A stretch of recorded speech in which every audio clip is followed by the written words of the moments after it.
സഹകാരി raise പ്ലസിന്റെ എൻ്റെ എല്ലാ പ്രിയപ്പെട്ട കൂട്ടുകാർക്കും ഫൈൻഡിങ് ദ റൂട്ട്സിന്റെ പുതിയൊരു സെഷനിലേക്ക് സ്വാഗതം. അപ്പോൾ നിങ്ങൾ എല്ലാവരും ഫൈൻഡിങ് ദ റൂട്ട് സീരീസിന്റെ കൃത്യമായിട്ട് ക്ലാസ്സുകൾ കണ്ടുവരുന്നവരാണെന്ന് വിശ്വസിക്കുന്നു. നിങ്ങൾക്ക് ഇതിന്റെ ഫോർമാറ്റ് അറിയാം. എന്നാലും ഞാൻ ഒന്നുകൂടെ പറയാം, പേര് പോലെ തന്നെ ഫൈൻഡിങ് ദ റൂട്ട്സ് അല്ലെ, വേരുകൾ തേടിയുള്ള യാത്രയാണ്. എന്തിന്റെ വേരുകൾ തേടിയുള്ള യാത്രയാണ്? നമ്മുടെ PSC ഒരുപാട് ചോദ്യങ്ങൾ ചോദിക്കുന്നുണ്ട്. അപ്പോൾ ഈ ചോദ്യങ്ങളൊക്കെ എവിടെ നിന്ന്? നമ്മുടെ SCERT ടെക്സ്റ്റ് ബുക്സിൽ നിന്ന് പല ചോദ്യങ്ങളും എന്ത് ചെയ്യുന്നുണ്ട്, PSC ചോദിക്കുന്നുണ്ട്.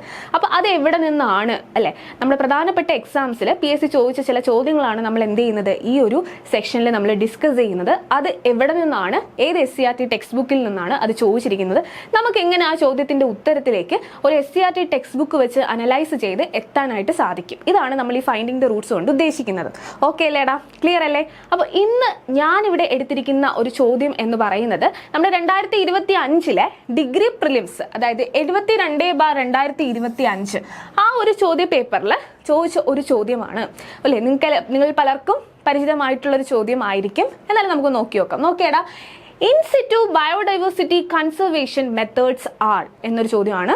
നോക്കിക്കേ, ഓപ്ഷൻസിൽ സൂ ഉണ്ട്, സൂ ആൻഡ് ജീൻ ബാങ്ക്സ് ഉണ്ട്, national parks and biosphere reserves ഉണ്ട്, നാഷണൽ പാർക്സ് ആൻഡ് സാങ്ച്വറീസ് ഉണ്ട്. അപ്പം നമ്മളോട് ചോദിച്ചിരിക്കുന്നത് ഈ താഴെ തന്നിരിക്കുന്ന കുറച്ച് മെത്തേഡ്സ് താഴെ തന്നിട്ടുണ്ട്. അതിൽ ഇൻ സിറ്റു കൺസർവേഷൻ അകത്ത് വരുന്നത് ഏതൊക്കെയാണെന്നാണ് ചോദിച്ചിരിക്കുന്നത്.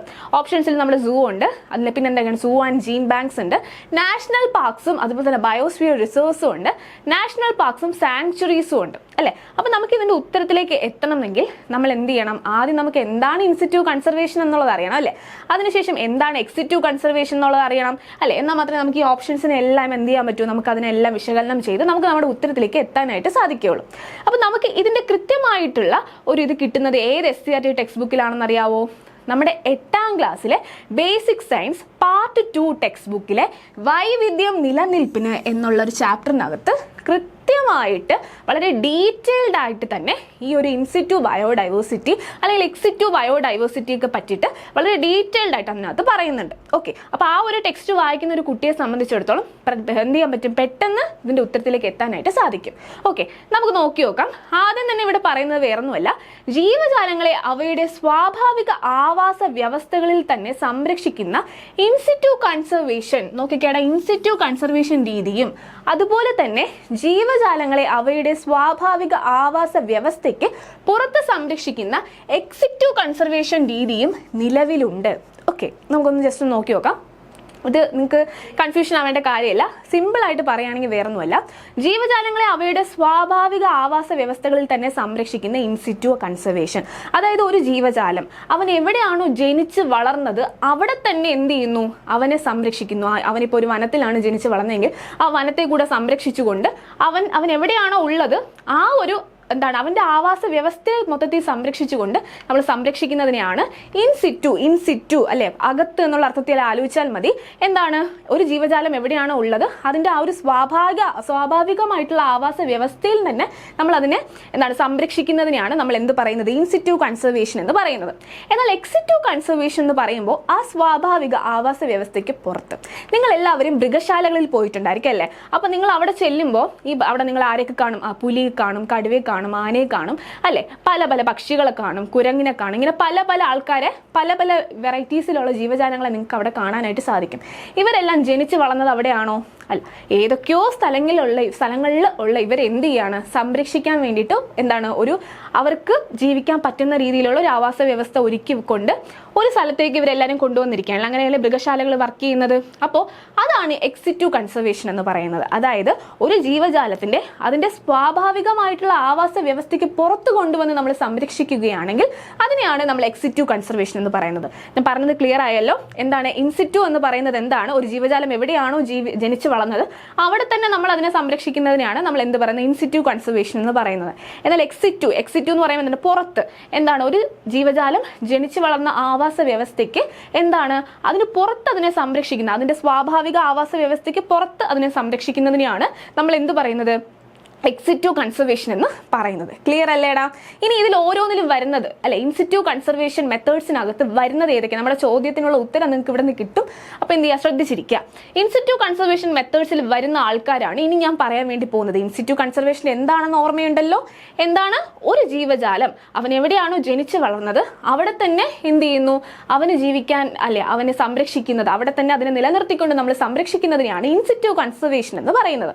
അതിൽ ആദ്യത്തെ ഒരു മെത്തേഡാണ് വന്യജീവി സങ്കേതങ്ങൾ അല്ലെ. നിങ്ങൾക്ക് അറിയാവുന്ന കാര്യമല്ല, വൈൽഡ് ലൈഫ് സാങ്ച്വറീസ്, വന്യജീവി സങ്കേതങ്ങൾ. എങ്ങനെയാണ് ഈ വന്യജീവി സങ്കേതങ്ങൾ പ്രവർത്തിക്കുന്നത്?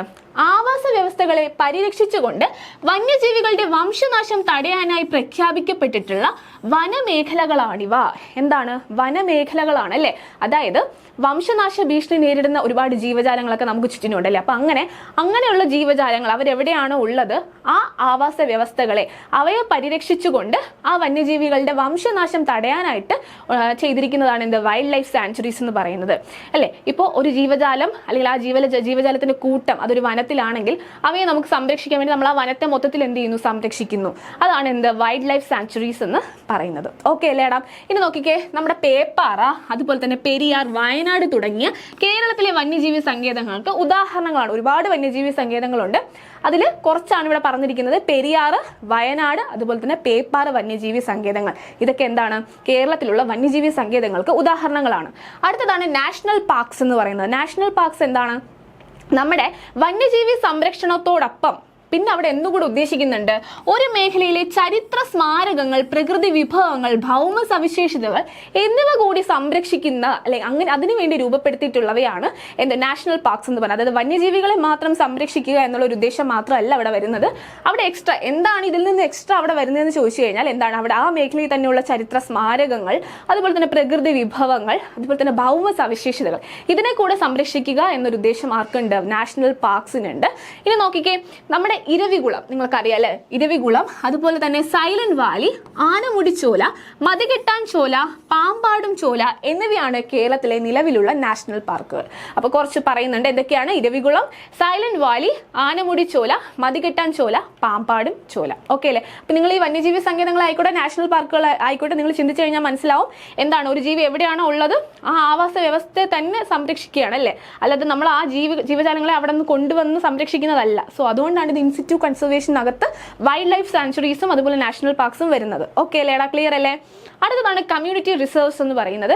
നോക്കിക്കേട്ട, പൊതുജന പങ്കാളിത്തത്തോടെ ഇനി മറ്റു രണ്ടു പേരിൽ നിന്നും എന്താണ് കമ്മ്യൂണിറ്റി റിസർവ്സിനുള്ള വ്യത്യാസം എന്ന് ചോദിച്ചു കഴിഞ്ഞാൽ, പൊതുജന പങ്കാളിത്തത്തോടെ സംരക്ഷിക്കുന്ന പ്രദേശങ്ങളാണ് കമ്മ്യൂണിറ്റി റിസർവുകൾ എന്ന് പറയുന്നത്. പൊതുജന പങ്കാളിത്തം എന്താണ് അവിടെ നോട്ട് ചെയ്യേണ്ട, പൊതുജന പങ്കാളിത്തം അല്ലെ. ഇത് ഇത്രയും നേരം നമ്മൾ രണ്ട് കാര്യങ്ങൾ ഇപ്പോൾ പഠിച്ചിട്ടുണ്ട്. അവിടെയൊന്നും നമ്മൾ ജനങ്ങളുടെ ഒരു പങ്കാളിത്തത്തെ പറ്റി പറഞ്ഞില്ല, പൊതുജനങ്ങളുടെ പങ്കാളിത്തത്തെ പറ്റി പറഞ്ഞില്ല അല്ലെ. നമ്മളിപ്പോൾ വനങ്ങളുടെ ഒക്കെ കാര്യം നമ്മൾ വന്യജീവി അല്ലേ, വന്യജീവി സങ്കേതങ്ങളായിക്കോട്ടെ നാഷണൽ പാർക്സിന്റെ കാര്യമാണെങ്കിലും പൊതുജനങ്ങളുടെ ഒരു പങ്കാളിത്തം അവിടെ വരുന്നില്ല. പക്ഷെ കമ്മ്യൂണിറ്റി റിസർവ്സ് വരുമ്പോൾ എന്താണ്, അവിടെ പൊതുജനങ്ങളുടെ ഒരു പങ്കാളിത്തം വരുന്നുണ്ട്. അതായത് ജനവാസ കേന്ദ്രങ്ങൾക്കിടയിലെ പരിസ്ഥിതി പ്രാധാന്യമേറിയ പ്രദേശങ്ങളാണിവ. നമ്മൾ എന്താണ്, ആളുകൾ ജീവിക്കുന്ന ജനവാസ കേന്ദ്രങ്ങൾക്കിടയിൽ വരുന്ന പരിസ്ഥിതി പ്രാധാന്യമേറിയ സ്ഥലങ്ങളാണ് കമ്മ്യൂണിറ്റി റിസർവ്സ് ആയിട്ട് പിന്നീട് മാറിയത്. നോക്കിക്കേട്ടാ, മലപ്പുറം, കോഴിക്കോട് ജില്ലകളിലായിട്ട് സ്ഥിതി ചെയ്യുന്ന Kadalundi community reserve, Kadalundi community reserve എന്ന് പറയുന്നത് എന്താണ്, നമ്മുടെ കമ്മ്യൂണിറ്റി റിസർവ്സിന് ഒരു ഉദാഹരണമാണ്. അപ്പൊ ഇത് എന്തിൽ വരുന്നതാണ്, ഇൻസിറ്റു കൺസർവേഷനിൽ വരുന്നതാണ്. ഓക്കെ അല്ലേടാ? ക്ലിയർ അല്ലേ? അടുത്തതെന്ന് പറയുന്നത് ബയോസ്ഫിയർ റിസർവുകളാണ്. നോക്കിക്കേടാ, ലോകത്തിലെ പ്രധാനപ്പെട്ട ആവാസ വ്യവസ്ഥകളെയും ജൈവ വൈവിധ്യത്തെയും അതുപോലെ തന്നെ ജനിതക സ്രോതസ്സുകളെയും സംരക്ഷിക്കുക എന്ന ഉദ്ദേശത്തോടു കൂടി സ്ഥാപിക്കപ്പെട്ട വിശാലമായ ഭൂപ്രദേശമാണിത്. അതായത് വിശാലമായ ഭൂപ്രദേശം, നോട്ട് ചെയ്യുക, വിശാലമായിട്ടുള്ള ഭൂപ്രദേശങ്ങളാണ്. മറ്റുള്ളവയിൽ നിന്ന് ഇതിന്റെ വ്യത്യാസം എന്താണ്, വലിയ ഭൂപ്രദേശങ്ങളാണ്.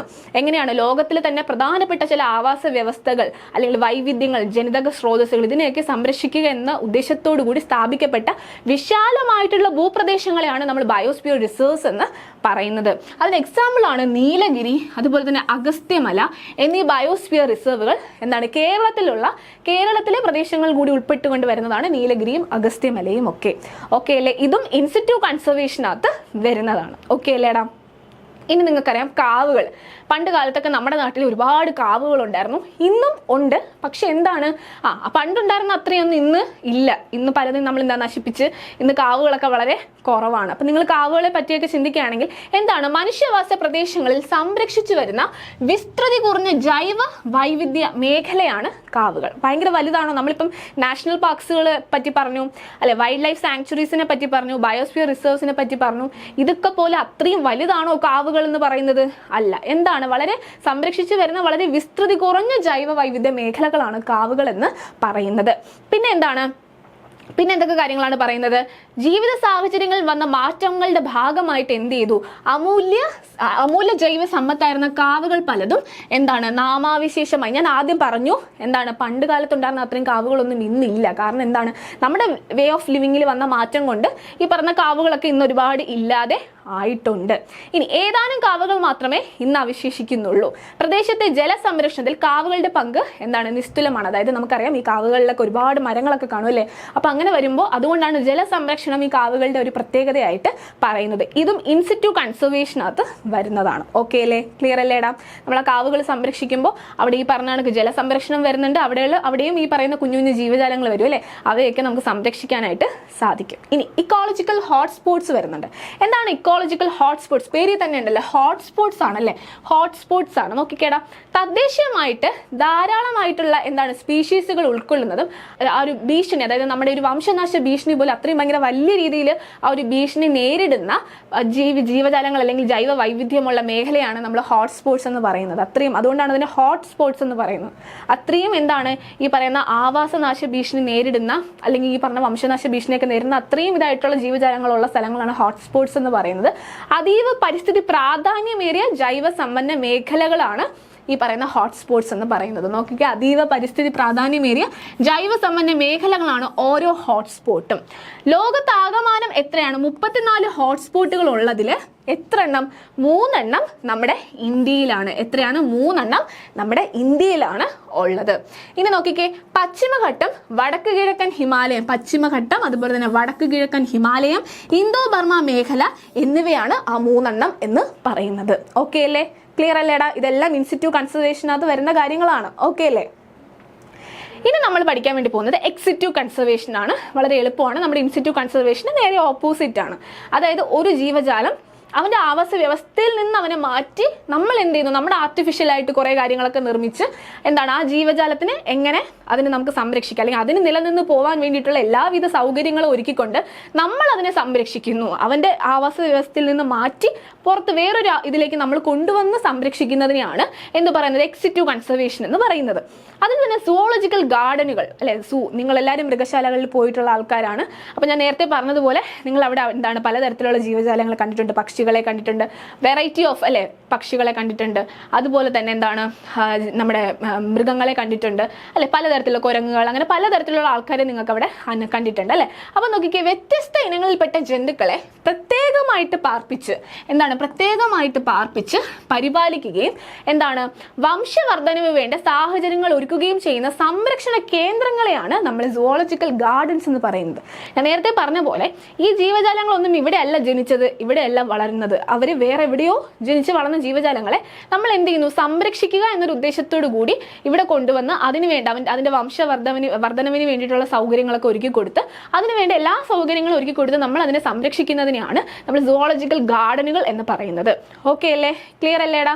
പിന്നെ എന്താണ്, വനമേഖലയിൽ വംശനാശം സംഭവിച്ച ജീവികളുടെ സംരക്ഷണ കേന്ദ്രം കൂടിയാണ് ഇവിടെ. ഇപ്പൊ വനമേഖലകളിൽ എന്താണ് വംശനാശം സംഭവിച്ചു കഴിഞ്ഞു, അതായത് ഇനി വനമേഖലകളിൽ ഈ ജീവികൾ ഇല്ല. അപ്പൊ എന്താണ്, അതിനെ സംരക്ഷിക്കേണ്ട ആവശ്യകത വളരെ കൂടുതലാണ് അല്ലേ. അപ്പൊ അങ്ങനെ അത്രയും ഒരു സോണിൽ നിൽക്കുന്ന ജീവജാലങ്ങൾ എന്ത് ചെയ്യും, ഇവിടെ കൊണ്ടുവന്ന് ആ ഒരു സൗകര്യങ്ങൾ ഒരുക്കി കാരണം അവിടെ ഒരു റിസ്ക് എടുക്കാൻ നമുക്ക് സാധിക്കില്ല. കാരണം ആ ജീവജാലങ്ങളും ഇല്ലാണ്ടായി പിന്നെ അത് എന്തായി മൊത്തത്തിൽ വംശനാശം സംഭവിച്ചു പോകും അല്ലേ. അപ്പൊ അങ്ങനെയുള്ള ജീവജാലങ്ങളെയും കൂടെ സംരക്ഷിക്കുന്നത് എവിടെയാണ്, സുവോളജിക്കൽ ഗാർഡനുകളിലാണ്. പിന്നെ എന്താണ്, കേരളത്തിൽ നമ്മുടെ തിരുവനന്തപുരത്തും അതുപോലെ തന്നെ തിരുവനന്തപുരം, തൃശ്ശൂർ എന്നിവിടങ്ങളിൽ എന്തുണ്ട്, സുവോളജിക്കൽ ഗാർഡനുകൾ ഉണ്ട്. ഓക്കെ അല്ലേടാ, ക്ലിയർ അല്ലേ? ഇനി അടുത്ത ബൊട്ടാനിക്കൽ ഗാർഡനുകളാണ്. നമ്മൾ നേരത്തെ എന്താണ് മറ്റത് പറഞ്ഞത് മൃഗങ്ങളുടെ കാര്യമായിരുന്നു, ആനിമൽസിന്റെ കാര്യമായിരുന്നു, അല്ലെങ്കിൽ ബേർഡ്സ് അങ്ങനെയുള്ള കാര്യങ്ങളായിരുന്നു, ജന്തുക്കളുടെ കാര്യമായിരുന്നു നമ്മൾ പറഞ്ഞത്. ഇവിടെ നമ്മൾ എന്താണ് ബൊട്ടാനിക്കൽ ഗാർഡൻസ് ആണ്. പേരിൽ തന്നെ എന്താണ് വൈവിധ്യമാർന്ന സ്പീഷീസിൽപ്പെട്ട അപൂർവവും പ്രധാനപ്പെട്ടതുമായ സസ്യങ്ങളെ സംരക്ഷിക്കുന്ന വിശാലമായിട്ടുള്ള ഗവേഷണ കേന്ദ്രങ്ങളാണ് നമ്മൾ ബൊട്ടാനിക്കൽ ഗാർഡൻസ് എന്ന് പറയുന്നത്. സസ്യങ്ങളാണ് അല്ലെ, പലതരത്തിലുള്ള പല വെറൈറ്റീസിൽപ്പെട്ട പല വൈവിധ്യങ്ങളിൽപ്പെടുന്ന സസ്യങ്ങളെ സംരക്ഷിക്കുക എന്നൊരു ഉദ്ദേശത്തോടു കൂടി നിലനിൽക്കുകയാണ് ബൊട്ടാനിക്കൽ ഗാർഡൻസ് എന്ന് പറയുന്നത്. ഓക്കെ അല്ലേ, ക്ലിയർ അല്ലേടാ? ഒട്ടുമിക്ക സസ്യങ്ങളെയും തിരിച്ചറിയാനും അവയെക്കുറിച്ച് കൂടുതൽ വിവരങ്ങൾ അറിയാനും ബൊട്ടാനിക്കൽ ഗാർഡനുകൾ സന്ദർശിക്കുന്നതിന് നമുക്ക് സാധിക്കും. നമ്മൾ തൊട്ടടുത്തൊക്കെ ഒരു ബൊട്ടാനിക്കൽ ഗാർഡനിൽ നമ്മൾ പോയി കഴിഞ്ഞാൽ നമുക്ക് എന്താണ് നമ്മൾ കണ്ടിട്ടില്ലാത്ത ചെടികളും പൂക്കളും ഒക്കെ നമുക്ക് എന്ത് ചെയ്യാൻ പറ്റും, കണ്ട് ഇതൊക്കെയാണെന്നൊക്കെ മനസ്സിലാക്കാനൊക്കെ നമുക്ക് സാധിക്കും. പിന്നെ തിരുവനന്തപുരത്ത് Palode Jawaharlal Nehru tropical botanical garden and research institute, അതുപോലെ തന്നെ കോഴിക്കോടുള്ള എന്താണ് ഒളവണ്ണയിലെ മലബാർ ബൊട്ടാനിക്കൽ ഗാർഡൻ എന്നിവ എന്താണ് നമ്മുടെ ഈ പറയുന്ന ബൊട്ടാനിക്കൽ ഗാർഡൻസിന് ഉദാഹരണം ആണ്. ഇത് രണ്ടും ബൊട്ടാനിക്കൽ ഗാർഡൻസ് ആയിക്കോട്ടെ, സുവോളജിക്കൽ ഇതെല്ലാം എന്തിൽ വരുന്നതാണെടാ, നമ്മുടെ എക്സിറ്റു കൺസർവേഷൻസിൽ വരുന്നതാണ്. ഓക്കെ അല്ലേ, ക്ലിയർ അല്ലേടാ? അടുത്ത ജീൻ ബാങ്കുകൾ. ഇപ്പം ഞാൻ നേരത്തെ പറഞ്ഞു പല ജീവജാലങ്ങളും വംശനാശ ഭീഷണി നേരിടുന്നവയാണ്, അവയുടെ എണ്ണം ക്രമാതീതമായിട്ട് കുറഞ്ഞു വന്നുകൊണ്ടിരിക്കുകയാണ്. അപ്പം അങ്ങനെയൊക്കെ വരുന്ന ജീവജാലങ്ങൾക്ക് ഇനി പോകുന്ന എന്താണ് വർഷങ്ങളിൽ എന്ത് വേണമെങ്കിലും അവർക്ക് സംഭവിക്കാം അല്ലേ. അപ്പം മൊത്തത്തിൽ നമ്മുടെ ഈ ഭൂമിയിൽ നിന്ന് തുടച്ചു മാറ്റപ്പെട്ടേക്കാം. അപ്പം അങ്ങനെയൊക്കെയുള്ള സിറ്റുവേഷൻസിൽ നമ്മൾ നേരത്തെ തന്നെ ഈ പറയുന്ന ചെടികളാണെങ്കിൽ അവയുടെ വിത്തുകൾ, പിന്നെന്താണ് ബീജങ്ങൾ, ഇതൊക്കെ നമ്മൾ നേരത്തെ കളക്ട് ചെയ്ത് നമ്മൾ ലബോറട്ടറീസിലൊക്കെ സൂക്ഷിച്ച് വച്ചിട്ടുണ്ടെങ്കിൽ നമുക്ക് എന്ത് ചെയ്യാം, എങ്ങാനും ഈ ജീവജാലങ്ങൾക്ക് എന്തെങ്കിലും സംഭവിച്ചു പോയാലും കുറച്ച് നാളം കഴിഞ്ഞ് നമ്മുടെ ഈ പറയുന്ന നമുക്ക് എന്ത് ചെയ്യാൻ പറ്റും, നമ്മുടെ സയൻസ് അത്രയും ഉയരത്തിലേക്ക് പോയിക്കൊണ്ടിരിക്കുകയാണല്ലോ. അപ്പം നമുക്ക് ഈ ജീവജാലങ്ങളെ തിരിച്ചു കൊണ്ടുവരാനായിട്ട് സാധിക്കും. അതിനെന്താണ് വിത്തുകളും ബീജങ്ങളും ഒക്കെ മുതലായവ ശേഖരിച്ച് വെക്കുന്ന അല്ലെ ദീർഘകാലത്തേക്ക് സംരക്ഷിക്കുവാനുള്ള സംവിധാനങ്ങളുള്ള ഗവേഷണ കേന്ദ്രങ്ങളെയാണ് നമ്മൾ എന്ത് പറയുന്നത്, ജീൻ ബാങ്കുകൾ എന്ന് പറയുന്നത്. ഓക്കെ അല്ലേ, ക്ലിയർ അല്ലേടാ? ഇനി ആവശ്യമായ അവസരങ്ങൾ ഇവ ഉപയോഗിച്ച് നമുക്ക് എന്ത് ചെയ്യാൻ പറ്റും, ജീവികളെ പുനർസൃഷ്ടിക്കാൻ കഴിയും. ഞാൻ നേരത്തെ പറഞ്ഞ കാര്യം, ആ ജീവികളെ നമുക്ക് എന്ത് ചെയ്യാൻ പറ്റും, തിരിച്ചു കൊണ്ടുവരാനായിട്ട് സാധിക്കും. ഇനി തിരുവനന്തപുരത്തെ Rajiv Gandhi centre for biotechnology എന്താണ് ഇതിന് ഉദാഹരണമാണ്, നമ്മുടെ ജീൻ ബാങ്ക്സിന് ഉദാഹരണമാണ്. അപ്പൊ നമ്മൾ എക്സിറ്റീവ് കൺസർവേഷനകത്ത് നമ്മൾ സുവോളജിക്കൽ അതുപോലെ ബൊട്ടാനിക്കൽ ഗാർഡൻ, ജീൻ ബാങ്ക്സ്, ഇത് മൂന്നെണ്ണമാണ് നമ്മൾ പറഞ്ഞത്. ക്ലിയർ ആണല്ലോ? ഇനി നമ്മുടെ ചോദ്യം എന്തായിരുന്നു? അപ്പോൾ ഇത്രയും കാര്യങ്ങൾ നിങ്ങൾ ഓർത്ത് വെച്ചിരിക്കുക. എന്താണ് ഇൻസിറ്റു, എന്താണ് എക്സിറ്റു എന്നുള്ളത് നിങ്ങൾ ഓർക്കുക. ഇതിൽ ഓരോന്നിലും വരുന്ന കാര്യങ്ങൾ നിങ്ങൾ എന്ത് ചെയ്യുക, ക്ലിയർ ആയിട്ട് ഓർത്ത് വെക്കുക. ഇനി നമ്മുടെ ചോദ്യത്തിലേക്ക് നമുക്കൊന്ന് പോവാം. നമ്മുടെ ചോദിച്ചിരിക്കുന്നത് എന്താണ്, ഇൻസിറ്റു ബയോഡൈവേഴ്സിറ്റി കൺസർവേഷൻ മെത്തേഡ്സിൽ വരുന്നത് ഏതൊക്കെയാണെന്നാണ് ചോദിച്ചിരിക്കുന്നത്. നമുക്കറിയാം ഇൻസിറ്റു എന്ന് പറയുന്നത് എന്താണ്, ഒരു ജീവജാലം എവിടെയാണോ ജനിച്ചു വളർന്നത് അല്ലെങ്കിൽ അവൻ എവിടെയാണോ ഉള്ളത് അവിടെ തന്നെ നമ്മൾ എന്ത് ചെയ്യുന്നു, അതിനൊരു സംരക്ഷണം ഒരുക്കിക്കൊണ്ട് അല്ലെങ്കിൽ ആ ഒരു ആവാസ വ്യവസ്ഥയെ മൊത്തത്തിൽ സംരക്ഷിച്ചുകൊണ്ട് നമ്മൾ അതിന് സംരക്ഷണം കൊടുക്കുന്നതിനാണ് നമ്മൾ ഇൻസിറ്റു ബയോഡൈവേഴ്സിറ്റി എന്ന് പറഞ്ഞത്. ഇവിടെ നോക്കിക്കുക, ആദ്യം തന്നെ ഓപ്ഷനിൽ കിടക്കുന്നത് സൂ ആണ്. സൂ അങ്ങനെയാണോ? അല്ല. കാഴ്ച ബംഗ്ലാവുകൾ അങ്ങനെയാണോ? അല്ല. നമ്മൾ എന്താണ് വേറെ എവിടെയൊക്കെയുള്ള ജീവജാലങ്ങളാണ് അവിടെ കൊണ്ട് പാർപ്പിച്ചിരിക്കുന്നത് അല്ലേ, സംരക്ഷിക്കാൻ വേണ്ടിയിട്ട്. അപ്പോൾ സൂ എന്തായാലും വരില്ല. ഇനി സൂ ആൻഡ് ജീൻ ബാങ്ക്സ് ഇപ്പൊ കൂടെ നമ്മൾ പറഞ്ഞിട്ട് വന്നേ ഉള്ളൂ, അത് എന്തിൽ വരുന്നതാണ്, എക്സിറ്റീവ് കൺസർവേഷൻ്റെ വരുന്നതാണ്. അപ്പം അതും വരില്ല. പിന്നെ national parks and biosphere research, ആദ്യം തന്നെ നമ്മൾ പറഞ്ഞു നാഷണൽ പാർക്സ് ആയാലും ബയോസ്ഫിയർ റിസർച്ച് ആയാലും എന്താണ്, എന്തിന് എക്സാമ്പിൾ ആണ്, ഇൻസ്റ്റിറ്റ്യൂട്ട് കൺസർവേഷൻ എക്സാമ്പിൾ ആണ്. അപ്പോൾ ഇത് വരും. പിന്നെ national parks and sanctuaries, wildlife സാങ്ച്വറീസും എന്തിൽ വരുന്നതാണ്, നമ്മുടെ ഇൻസ്റ്റിറ്റ്യൂട്ട് കൺസർവേഷനകത്ത് വരുന്നതാണ്. അപ്പോൾ ഇതും എന്താണ്, ശരിയാണ്. ഇനി നമ്മളോട് ചോദിച്ചിരിക്കുന്നത് select the correct answer from the codes given below. Correct answer ആണ്, നമുക്കറിയാം 3ഉം 4ഉമാണ് കറക്റ്റ് ആൻസർ ആയിട്ട് വരുന്നത്. അങ്ങനെ ഒരു ഓപ്ഷൻ സിയിലുണ്ട്. അപ്പോൾ ഓപ്ഷൻ സി ആണ് അവിടെ കറക്റ്റ് ഉത്തരമായിട്ട് വരുന്നത്. അപ്പോൾ കൃത്യമായിട്ട് ഒരു SCERT ടെക്സ്റ്റ് ബുക്ക് ഫോളോ ചെയ്യുന്ന ഒരു കുട്ടിയെ സംബന്ധിച്ചിടത്തോളം വളരെ ഈസി ആയിട്ട് ഈ ഒരു ചോദ്യത്തിൻ്റെ ഉത്തരത്തിൽ, ഇനി ഈ ഒരു മേഖലയിൽ നിന്നും എന്തൊക്കെ ഇൻസിറ്റു എക്സിറ്റു വെച്ച് എന്തൊരു ചോദ്യം വന്നാലും ആ ഒരു ചോദ്യത്തിൻ്റെ ഉത്തരത്തിലേക്ക് ആ കുട്ടിക്ക് എത്താനായിട്ട് സാധിക്കും എന്നുള്ളത്. അപ്പം നിങ്ങൾക്ക് ഈ ഒരു SCERT ടെക്സ്റ്റ് ബുക്സിൻ്റെ പ്രാധാന്യം മനസ്സിലാകുന്നുണ്ടല്ലോ. ഓക്കെ അല്ലേടാ? അപ്പോൾ PSC പ്രധാനമായിട്ടും എന്താണ് ഈ പറയുന്ന ഭൂരിഭാഗം ചോദ്യങ്ങളും SCERT ടെക്സ്റ്റ് ബുക്സിൽ നിന്നാണ് ചോദിച്ചിരിക്കുന്നത്. അതിൻ്റെ ഒരു പ്രാധാന്യം നിങ്ങൾക്ക് ഈ സീരീസിലൂടെ മനസ്സിലാക്കാനായിട്ട് സാധിക്കും. കൃത്യമായിട്ട് SCERT സീരീസ് അല്ലെ SCERT ബുക്സ് ഒക്കെ വായിക്കുന്ന കുട്ടികളെ സംബന്ധിച്ചിടത്തോളം ഈ പറയുന്ന ചോദ്യങ്ങളൊക്കെ വളരെ എളുപ്പത്തിൽ ഉത്തരം കണ്ടെത്താനായിട്ട് സാധിക്കും. അപ്പോൾ ഇന്നത്തെ ക്ലാസ് നിങ്ങൾക്ക് മനസ്സിലായി എന്ന് വിശ്വസിക്കുന്നു. വീണ്ടും മറ്റൊരു സീരീസുമായിട്ട് വീണ്ടും കാണുന്നതുവരെ എല്ലാവർക്കും നന്ദി.